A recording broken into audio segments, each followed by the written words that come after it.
I'd like to begin with the passage from Romans because it's always been one of my favorites of the more personal passages from St. Paul. And the reason that it's been such a favorite for me is the fact that it seems so completely authentic in his anxieties.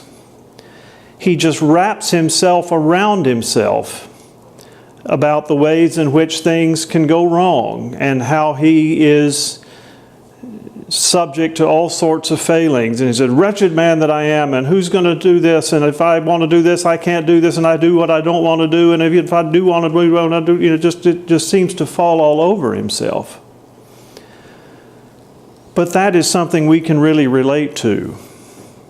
And after detailing all of the ways in which things can go wrong, and how bad it feels to know that you're subject to the very things you hate and what you don't want to do, he seems to just come to a moment of recognition, and he ends that passage by saying, "Thanks be to God through Jesus Christ our Lord," when he answers the question, "Who will deliver me from this bondage of death and sin?"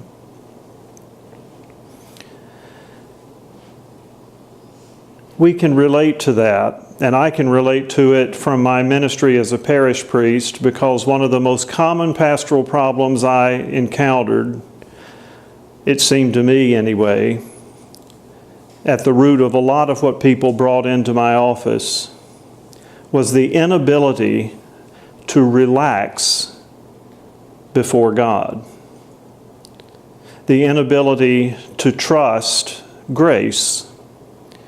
People would wrap themselves around themselves in the ways in which they fall short and the ways in which God's going to catch them in the wrong. But this is a Lord who said, "Take my yoke upon you, for my yoke is easy and my burden is light." This is a Lord who came preaching more than anything else the love of God and the grace of God.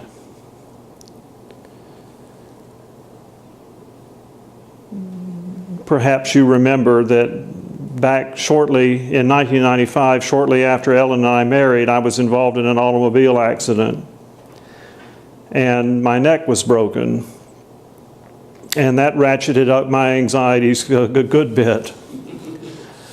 And I had a lot of trouble coming to terms with the therapy and the halo that was put on me to immobilize my neck, and worried about things going wrong and not really being able to trust what was happening because I had strange feelings and I thought maybe something was wrong.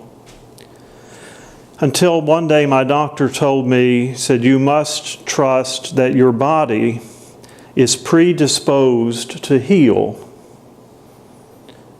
Your body is predisposed to heal." And I thought about that, and as I prayed about that at the time, it came to me that that is a lesson about our relationships with God. God is predisposed in your favor, in our favor. God is predisposed toward grace, toward God's love for us.